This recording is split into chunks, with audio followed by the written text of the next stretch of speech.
रहो रसिका भावना।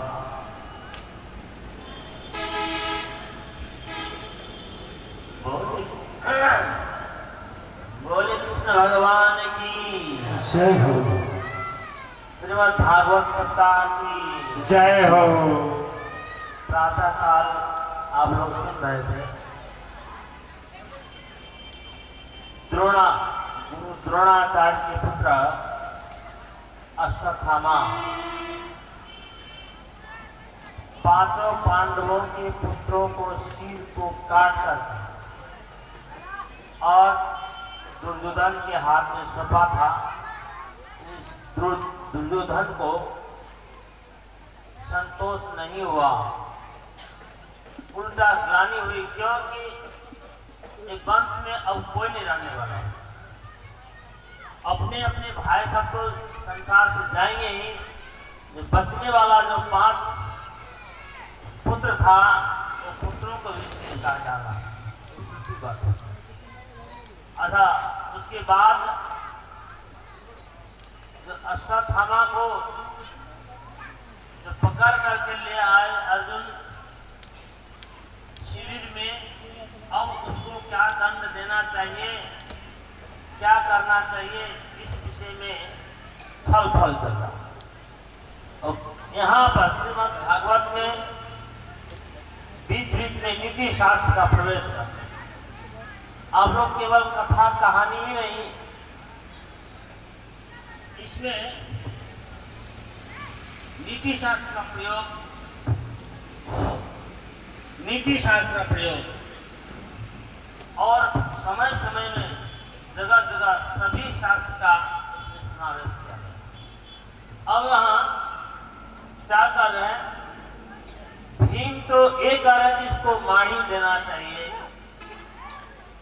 और द्रौपदी कहती नहीं,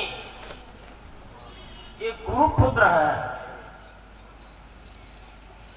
गुरु के पुत्र गुरु की ही रूप होता है, और इनको वध करने से गुरु हत्या लगेगी। और कहती है मारोदित अशधरणी गौतमी पति देवता यथा हम रोदिनी अश्रुमुखी मुहु। पुत्र के वियोग में मैं तो रो ही रही हूं, और मैं तो रो ही रही हूं, और इनके माता गौतमी न रोवे। देखिए, इतना अनिष्ट करने पर भी उनके लिए प्रतिकार नहीं कर रहे, अपना दुख सह भी ले, लेकिन उनका प्रतिकार।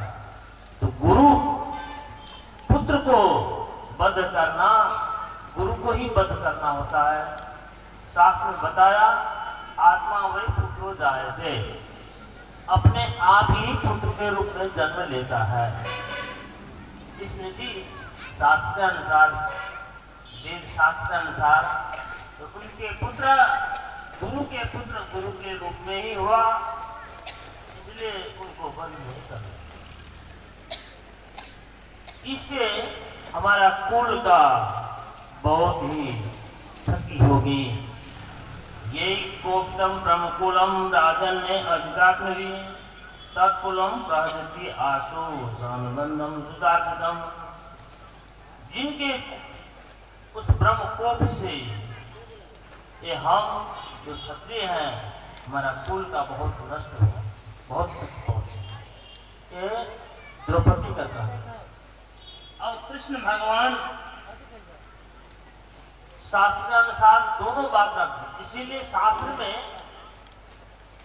ऐसा है जो दोनों बात रख देते हैं, जो जैसे विचार करे। अब यहाँ कहते हैं एक तो ब्राह्मण है, इसको वध नहीं करना चाहिए, और आतताई है, वध के योग्य है। इधर वध का योग्य भी है, वध का योग्य, वध करने का योग्य है, लेकिन ब्राह्मण होने के कारण इसको वध नहीं करना चाहिए। कहा अब क्या करना चाहिए?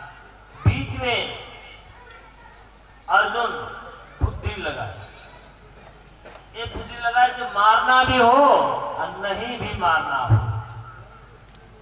मारना भी हो और नहीं भी मारना हो। अब क्या किया जाए? तो अश्वत्थामा के मस्तक में जो मणि चमक रहा था, उस मणि को अपने खड्ग तलवार से निकालिए। वो अश्वत्थामा निस्तेज हो गया। जिस तेज से वो चमक रहा था उसको तेज समाप्त हो। तो इसको मारना भी हुआ, नहीं भी मारना हुआ।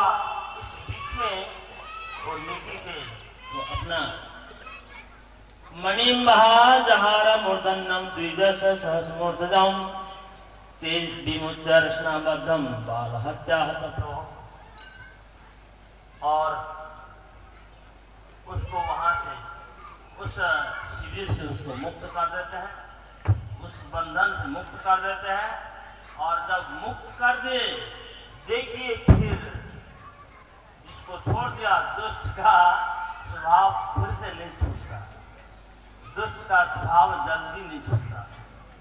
ये अश्वत्थामा ने सोचा, आशा ठहरो, तुम्हारा 5 पुत्र तो मैंने नष्ट कर ही डाला, अब तुम्हारे समूल कुल को ही नष्ट कर।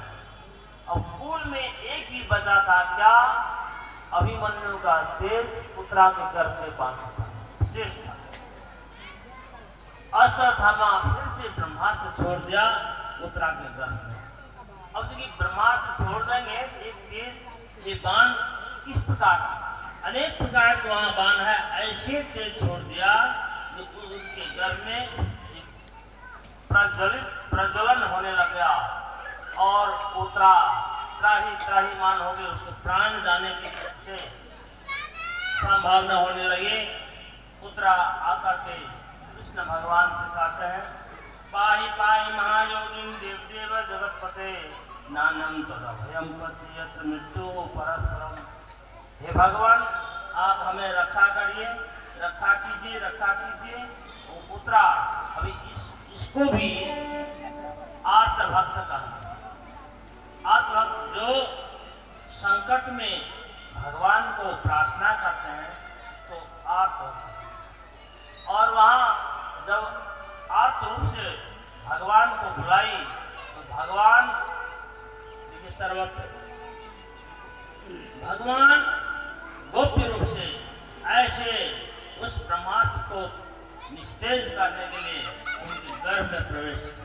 और गर्भ में प्रवेश करके अंगुष्ठ परिमाण भगवान श्याम सुंदर कुंडल से शोभित वो भगवान उनके गर्भ में प्रवेश करके और उसका ब्रह्मास्त्र का तेज समाप्त। और उसी जगह राजा, जो राजा परीक्षित का है, पुत्रा के घर में जो बालक है वही आगे राजा परीक्षित होंगे, और वही बालक भगवान को उसी गर्भ में ही दर्शन किया था, जिसके कारण समय आने पर वो राजा परीक्षित भगवान की कथा सुनने के लिए अभिमुख होते।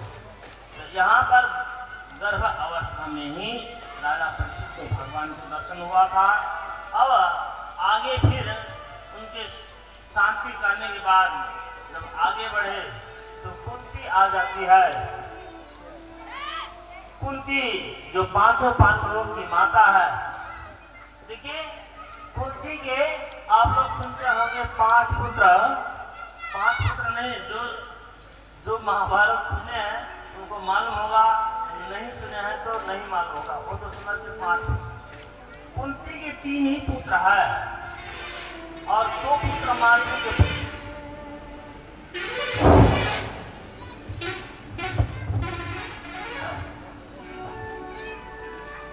युधिष्ठिर, भीम और अर्जुन, ये 3 पुत्र कुंती के पुत्र हैं। कुंती के गर्भ से प्रकट हुआ। और नकुल और सहदेव माद्री के पुत्र। माद्री पति के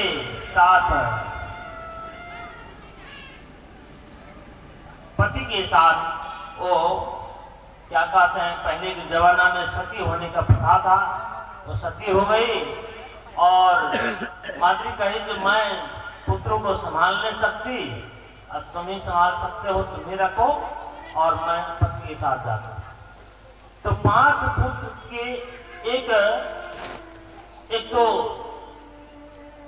गर्भ से पैदा करते हैं, उसको औरस पुत्र कहते हैं। और ये जो है ये धर्म पुत्र, मिला करके 5 पुत्र होते। 5 पुत्र के वो माता कुंती फिर कृष्ण भगवान के पास जाकर के प्रार्थना करती है, स्तुति करती है। कृष्ण भगवान कहते हैं अब तुमको क्या चाहिए, क्योंकि महाभारत समाप्त हो गया, सारी बात समाप्त हो गई। अब